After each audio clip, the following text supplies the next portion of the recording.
पाठक जी, वो भी IAS अधिकारी रहे हैं।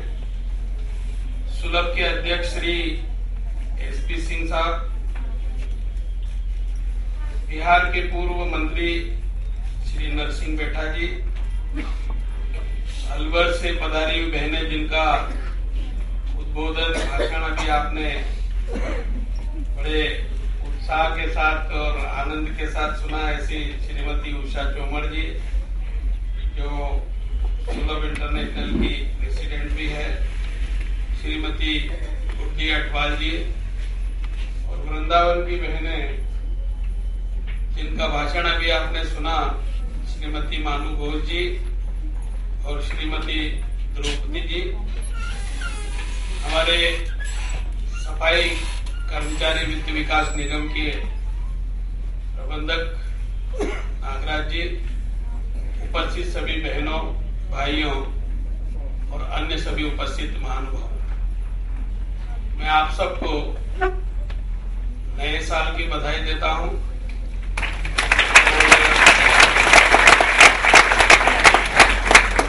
शीश झुका करके सादर प्रणाम करता हूं।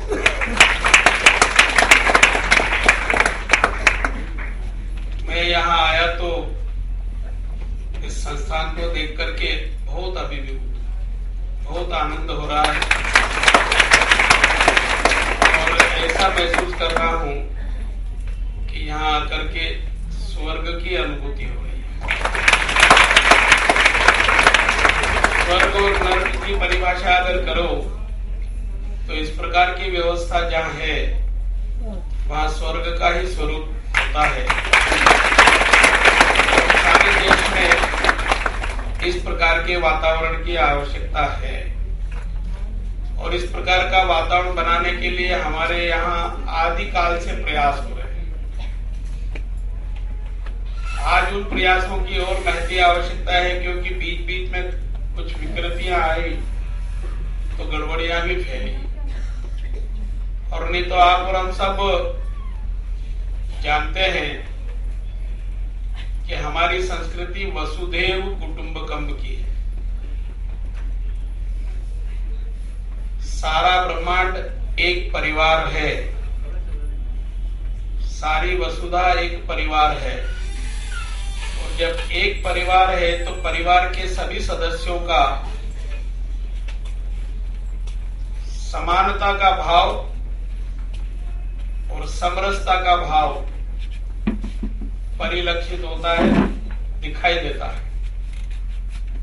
पर बीच बीच में कार्य व्यवस्था कुछ ऐसी बनती गई, कुछ विकृतियां आती गई जिसके कारण हाथ से मेला ढोने की प्रथा भी पनपती गई। अपने संस्कृति का एक प्रचलन है, परंपरा है कि अगर कोई कुरीति सामने दिखी, कोई रूढ़िवादिता सामने दिखाई दे रही है और वो समयानुकूल नहीं है, प्रासंगिक नहीं है, तो उसको ठीक करने का काम अपने में से ही समाज के ही कुछ लोग आगे आए और उन्होंने ठीक करने का प्रयास किया। मैंने यहाँ आकर के जो संस्थान की गतिविधियां देखी और एक म्यूजियम देखा, उसमें 15वीं शताब्दी से शौचालय के आविष्कार की जानकारी दी जा रही है। हम इस बात को भी जानते हैं कि आवश्यकता आविष्कार की जननी है। जब किसी बात की आवश्यकता महसूस होती है तो कोई न कोई आविष्कार भी करता है और ये आविष्कार करने वाले ने शुरुआत तो कर दी और आविष्कार में धीरे धीरे हर प्रकार का सुधार भी होता गया और आज वो सुधार हमको परिपक्व स्थिति में दिखाई देने लगा है। आज परिपक्व दिखाई दे रहा है, इसका अर्थ ये नहीं है कि कल उसमें और सुधार की गुंजाइश नहीं है। कल भी बहुत जरूर कुछ सुधार की गुंजाइश है और ये सुलभ इंटरनेशनल संस्थान इस दिशा में सक्रिय, सराहनीय, प्रशंसनीय और सफल प्रयास कर रहा है। मैं संस्थापकों को और आप सबको इस बात के लिए बहुत बहुत बधाई देता हूं, शुभकामनाएं देता हूं। ये संस्थान लंबे समय से हाथ से मेला ढोने वाली प्रथा को समाप्त करना और उनको समाज की मुख्य धारा में लाना, अन्य वर्गों की बराबरी पर लाने के लिए समान सुअवसर प्रदान करना, इस दिशा में काम कर रहा है। मैं फिर से बधाई देता हूं। मैंने इस संस्था द्वारा संचालित विद्यालय को भी देखा और विद्यालय में जो जो प्रशिक्षण दिया जा रहा है उसको देख करके भी अभिभूत। निश्चित रूप से जीवन सार्थक करने के लिए प्रशिक्षण की आवश्यकता है। मनुष्य जीवन को, या ये कहूं कि प्राणी मात्र को जन्म से लेकर के जब तक वो जीवित है मृत्यु पर्यंत प्रशिक्षण की आवश्यकता होती ही है। चाहे कोई कितना निपुण हो जाए, परंतु नित नई बातें हर क्षेत्र में सामने आती है और उन बातों में कुछ नयापन होता है और उस नएपन को अंगीकार करना, स्वीकार करना और उसके अनुरूप ढालना, इसके लिए हम सबको प्रशिक्षण की आवश्यकता है। और यहाँ उस प्रकार का प्रशिक्षण दिया जा रहा है जिसके कारण जीवन सार्थक होगा। निश्चित रूप से प्राचार्य और अन्य गुरुजन यहाँ बैठे हैं, वो सब बधाई के पात्र हैं कि इतना अच्छा काम करके मनुष्य जीवन को सार्थक करने में अपना योगदान दे रहे हैं। मैं भारत सरकार के सामाजिक न्याय और अधिकारिता मंत्री का दायित्व निभा रहा हूं।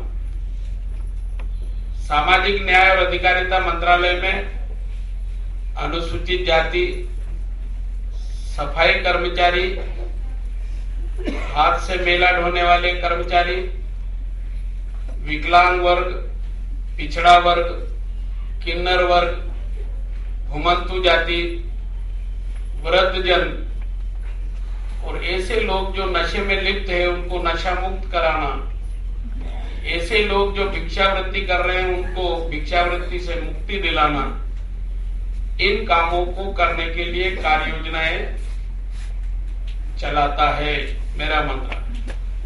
मंत्रालय का नाम सामाजिक न्याय, सबके साथ न्याय, अन्याय किसी के साथ नहीं। और फिर न्याय का अधिकार, ये सबका अधिकार है कि उसको न्याय मिले, तभी तो सबको न्याय मिलेगा। अधिकार होंगे, अधिकारों का लाभ होगा, तभी तो न्याय मिलेगा। इन सब कार्य योजनाओं को संचालित जो हम कर रहे हैं उसकी एक बुकलेट हमने अभी यहाँ दी है।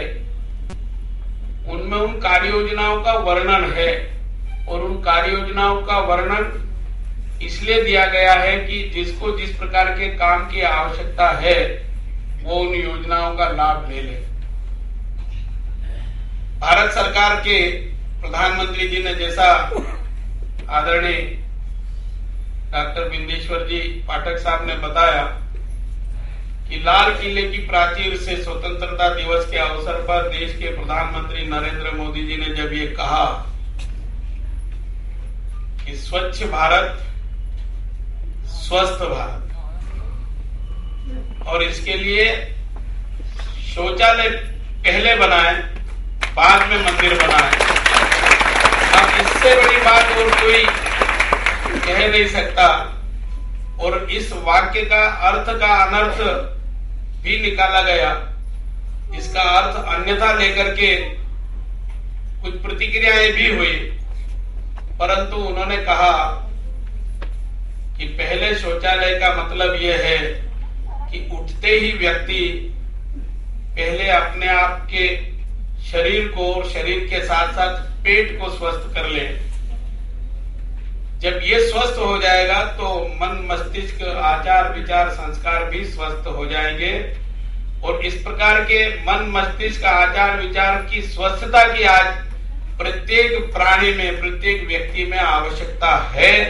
और भारत को इस प्रकार की आवश्यकताओं की महती आवश्यकता है, बहुत जरूरत है, इसलिए हम ये करना चाहते हैं। और आपने, हमने सबने देखा, प्रधानमंत्री ने कहा, नरेंद्र मोदी जी ने कहा कि सोच बदलो, देश बदलेगा। और देश तब बदलेगा जब समाज बदल चुका होगा। तो आज समाज में ये क्रांतिकारी विचार देने का काम नरेंद्र मोदी जी ने किया है। मेरे मंत्रालय ने एक कानून बनाया है, भारत सरकार ने, नरेंद्र मोदी जी की सरकार ने एक कानून बनाया और उसको लागू भी किया है। और वो है, सफाई कर्मचारी जो हाथ से मेला ढोने का काम कर रहे हैं, उनको ढूंढना, उनकी पहचान करना। जैसे उषा चोमड़ जी को पाठक साहब ने ढूंढ निकाला आपको, या और कहे, इस प्रकार के काम में आज भी कोई लगा है तो उसको पहचानना, ढूंढना और उस काम से उसको मुक्ति दिलाना।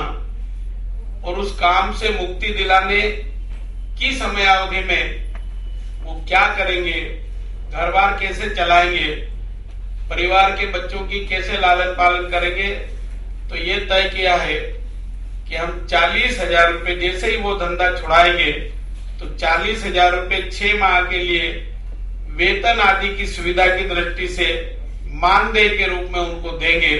और वो नियम लागू है। हमने हजारों लोगों को या लाखों लोगों को इस सुविधा से धनराशि दी है और उनको वो धंधा छुड़ा करके दूसरे काम में लगाया है। और 6 महीने के कार्यकाल में हम उनको कौशल प्रशिक्षण भी देते हैं, जैसा यहां भी दिया जा रहा है। और कौशल प्रशिक्षण के बाद जिसने जिस प्रकार की शिक्षा प्राप्त की है, जिसने जिस प्रकार का प्रशिक्षण लिया है, वो प्रशिक्षण लेने के बाद उनको काम धंधा करने के लिए, ये आप सबके लिए बहुत महत्वपूर्ण बात है, काम धंधा करने के लिए जो सफाई कर्मचारी वित्त विकास निगम है, एक तो सफाई कर्मचारी आयोग बना हुआ हमारे यहाँ, जो इनको ढूंढ करके इनसे मुक्ति दिलाना इस काम से और उसको आगे बढ़ाना। तो आगे बढ़ाने के लिए, आर्थिक सहायता देने के लिए सफाई कर्मचारी वित्त विकास निगम है। और उसके प्रबंधक यहाँ बैठे हैं, नागराज जी। वो ऐसे लोगों को जो कारोबार करना चाहते हैं 4% से 6% वार्षिक ब्याज के दर, अर्थात 4 आने, 100 रुपए पर 4 आने ब्याज लगता है ना, उस प्रकार से 10 लाख, 20 लाख, 25 लाख, 30 लाख तक का ऋण उपलब्ध करा देते हैं। और जैसा यहाँ अलवर की बहनें आई है और भी वृंदावन की बहनें आई, और उन्होंने कुछ काम जो वो कर रहे हैं वो हमको दिखाया है। ऐसे काम करने के लिए हम आर्थिक सहायता प्रदान करते हैं। आपसे अनुरोध करना चाहूंगा कि आपके ध्यान में जहां जहां ऐसी बातें आए, आप आवेदन हमको दे दे, पाठक साहब को दे दे। पाठक साहब इस संबंध में सब जानकारी रखते हैं। और मैंने ये पुस्तक इसीलिए दी है कि इसको पढ़ करके और जानकारी प्राप्त कर लें और वो इन सुविधा का लाभ उठाए। इसके साथ ही साथ सफाई कर्मी के बच्चे अगर पढ़ रहे हैं तो हम उनको प्री मैट्रिक छात्रवृत्ति भी देते हैं, अर्थात 10वीं क्लास के पहले जो पढ़ रहा है उसको भी छात्रवृत्ति देते हैं। और पोस्ट मैट्रिक छात्रवृत्ति भी, मतलब 10वीं के बाद भी जो कोई पढ़ाई कर रहा है उसको भी देते हैं। प्रयास हमारा ये है कि वो स्कूल नहीं छोड़े और उच्च शिक्षा भी प्राप्त करे। इसके साथ ही साथ उच्च स्तर की हायर एजुकेशन जो कॉलेज लेवल की है उसके लिए भी छात्रवृत्ति भी देते हैं, फीस वगैरह की सुविधा भी देते हैं। अगर कोई पीएचडी कर रहा है, कोई इंजीनियरिंग कर रहा है, कोई डॉक्टरी लाइन में है, कोई एमबीए कर रहा है, कोई आईआईटी कर रहा है, तो उसको भी आर्थिक सहायता प्रदान करते हैं। और अगर कोई विदेश जाकर के पढ़ना चाहे तो उसको विदेश जाने के लिए ऋण सुविधा भी उपलब्ध कराते हैं, और उस ऋण सुविधा में भी 20-25 लाख तक देते हैं। 4% वार्षिक ब्याज की दर पर ही पैसा लेते हैं। तब लेते हैं जब वो पढ़ाई करके आ जाता है और नौकरी करने लग जाता है, और नौकरी से उसको वेतन मिलने लग जाता है। जब वेतन मिलने लगता है उसके बाद उससे वो पैसा वापस जमा कराने के लिए कहते हैं। कुल मिलाकर के इन योजनाओं का लाभ तेज गति से, क्योंकि हजारों वर्षों का पिछड़ापन है, हजारों वर्षों से न्याय प्राप्त नहीं हो रहा था, इसलिए अतिरिक्त सुविधा देकर के जितना जल्दी हो सके न्याय प्रदान करें, इस प्रकार की सरकार की योजना है। मैं इस अवसर पर आदरणीय पाठक साहब से भी निवेदन करना चाहूंगा कि हमारे विभाग से वृद्धजनों के लिए वृद्धाश्रम संचालित करने के लिए भी हम सहायता देते हैं। जितने वृद्धजन हैं आपके यहाँ है, अगर आप आर्थिक सहायता लेना चाहेंगे तो आप उनकी सूची वगैरह दे करके आपके संस्था का रजिस्ट्रेशन वगैरह के कागजात प्रस्तुत करके देंगे तो प्रति व्यक्ति 3 दिन के लिए भी अगर आप उनको सुविधा दे रहे हैं तो भी, या 12 महीने 32 घड़ी यहाँ रहते हैं और आप सुविधा उपलब्ध करा रहे हैं तो उसके लिए भी आर्थिक सहायता देने की व्यवस्था हमारे मंत्रालय की तरफ से है। आप अपेक्षा करेंगे तो हम देने के लिए तत्पर रहेंगे। इसके साथ ही साथ जो जो मैंने योजनाएं बताई है उन सब योजनाओं का लाभ भी हम दे सकते हैं। यहाँ जैसे प्रशिक्षण दे रहे हैं आप, तो कौशल प्रशिक्षण के लिए भी हमारे यहाँ से आर्थिक सहायता देने की व्यवस्था है। आप अगर चाहेंगे तो हम उसके लिए भी देंगे। ये अनुसूचित जाति, पिछड़ा वर्ग, विकलांग वर्ग, ये शराबी लोग हैं जो नशे में लिप्त है, ऐसे लोग, किन्नर जाति, घुमंतु जाति, वृद्धजन, इन सब वर्गों के लिए इस प्रकार की प्रशिक्षण आदि की सुविधाओं का ये है। आप ये करना चाहें तो हम सुविधा उपलब्ध कराएंगे। भारत सरकार ने एक योजना और बनाई है, जैसे आप शुल्क इंटरनेशनल के माध्यम से शौचालय की सुविधाएं उपलब्ध करा रहे हैं। हमारा ये जो सफाई कर्मचारी आयोग है इसके माध्यम से, और ये वित्त विकास निगम है, इसके माध्यम से हम निजी क्षेत्र में कोई नगरीय निकाय अगर कोई शौचालय, सुलभ शौचालय, पब्लिक शौचालय बना करके किसी को देना चाहे संचालन के लिए तो वो भी कर सकते हैं, या जो सफाई के काम में लगे हुए परिवार थे, या जिसको कह सकते हैं कि सफाई कर्मचारियों की परिधि में या उस दायरे में आते हैं, वो कुछ लोग मिलकर के अगर समिति बनाए तो हम सुलभ शौचालय के लिए 30 लाख तक की ऋण सुविधा उपलब्ध करा सकते हैं, और वो भी सस्ते ब्याज की दर, 4% वार्षिक ब्याज की दर पर। तो वो भी अपना ये कारोबार चला करके घर परिवार चला सकते हैं।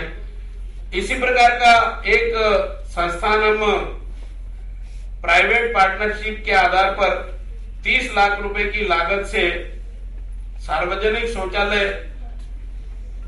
जो स्कैवेंजर्स है उनके पुनर्वास की दृष्टि से दिल्ली में भी बनाने जा रहे हैं, और इस प्रकार के अन्य राजधानी के बड़े शहरों में या मुख्यालयों पर या जहां नगरीय निकाय है या गांव है, अगर कोई करना चाहे तो उनको भी हम ये सुविधा देने के लिए तत्पर हैं। मैं बहुत ज्यादा कुछ कहूं इसकी आवश्यकता नहीं है। देश के प्रधानमंत्री नरेंद्र मोदी जी ऐसे वर्गों के हित संरक्षण के लिए बड़ी चिंता करते हैं, चिंतन भी करते हैं और कार्य योजना भी बनाते हैं। इसी आशय की कार्य योजना एक प्रधानमंत्री जन धन योजना भी चलाई। अभी प्रधानमंत्री जन धन योजना वास्तव में हम जैसे शोषित पीड़ित हजारों वर्षों से आर्थिक दृष्टि से, सामाजिक दृष्टि से, शैक्षणिक दृष्टि से जो पिछड़े हुए हैं उनके उत्थान के लिए ही है। कोई कल्पना नहीं कर सकता था कि बिना पैसे के बैंक में जाए कोई और बैंक वाले खाता खोल देंगे। कोई कल्पना कर सकता था क्या? कोई नहीं कर सकता था, हमने भी नहीं सोचा था। पर उन्होंने एक कार्य योजना बनाई और एक योजना घोषित कर दी। आप भी बैंक में जाएं, किसी प्रकार से एक पैसा भी जमा करने की जरूरत नहीं है। बैंक वाले से आप कहेंगे कि प्रधानमंत्री जन धन योजना में हमारा खाता खोलो, वो बैंक वाले आपका खाता खोलेंगे और खाता खोलते ही आपको 1 लाख रुपए तक की दुर्घटना बीमा की पॉलिसी भी मिलेगी। इसके साथ ही साथ 26 जनवरी ये जो आ रही है, 26 जनवरी 2015 के पहले अगर कोई ऐसा बैंक में जाके अकाउंट खोलेगा, खाता खोलेगा, तो उसको 30,000 रुपए तक की जीवन बीमा पॉलिसी अलग से दी जाएगी। 26 जनवरी के बाद ये 30,000 की बीमा पॉलिसी की योजना रहेगी कि नहीं रहेगी ये नहीं कह सकता, पर खाता खोलने की योजना तो चालू रहेगी और 1 लाख रुपए तक का दुर्घटना बीमा तो मिलेगा ही मिलेगा। इस योजना में अगर आपने खाता खोल दिया तो आपको खाता खोलते ही 5,000 रुपए तक का पैसा उसमें से निकाल करके अपने कारोबार में लगाने के लिए अधिकार प्राप्त हो जाएगा। आपका एक पैसा भी जमा नहीं। पर बैंकिंग प्रणाली में ये कहते हैं कि ओवरड्राफ्ट की लिमिट दे दिया। अब 0 पैसा है आपका, फिर भी 5,000 रुपए तक को आपको खर्च करने की अनुमति उसमें है। आप समय समय पर पैसा निकालें, कुछ काम धंधा करें और समय समय पर किस्तें भी चुका दें। अगर वो अकाउंट आपने 6 महीने तक ठीक से संचालित कर दिया तो ओवरड्राफ्ट की लिमिट भी बढ़ सकती है। 5,000 की बजाय 7,000, 8,000, 10,000 रुपए तक की निकासी की व्यवस्था भी हो जाएगी और उससे भी आप अपना कारोबार कर सकते हैं। सफाई कर्मचारी वित्त विकास निगम के माध्यम से भी ऋण सुविधा ले सकते हैं। सफाई कर्मचारी आयोग से अपनी समस्याओं को हल करने के लिए शिकवा शिकायत करके समाधान कराने का भी प्रयास कर सकते हैं। और जिन जिन वर्गों के बारे में मैंने बोला, इन सब वर्गों के हित संरक्षण की योजनाएं मेरे मंत्रालय की तरफ से संचालित की जाती है, जो देश की लगभग 70 करोड़ आबादी को लाभान्वित कर सकती है, लाभ पहुंचा सकती है। आप सबको बहुत बहुत बधाई देते हुए, शुभकामनाएं देते हुए अनुरोध करना चाहूंगा कि शासन की योजनाओं का लाभ पास पड़ोस वालों को या स्वयं को, आवश्यकमंद लोगों को आप दिलवाने में अपना योगदान देंगे। मैं आप सबका बहुत बहुत आभार व्यक्त करता हूं, बधाई देता हूं, शुभकामनाएं देता हूं। ईश्वर से प्रार्थना करता हूं कि ईश्वर हमको शक्ति संपन्न बनाए रखे ताकि हम सत् कार्य कर सके, देश के विकास में सहभागी बन सके। धन्यवाद। जय भारत।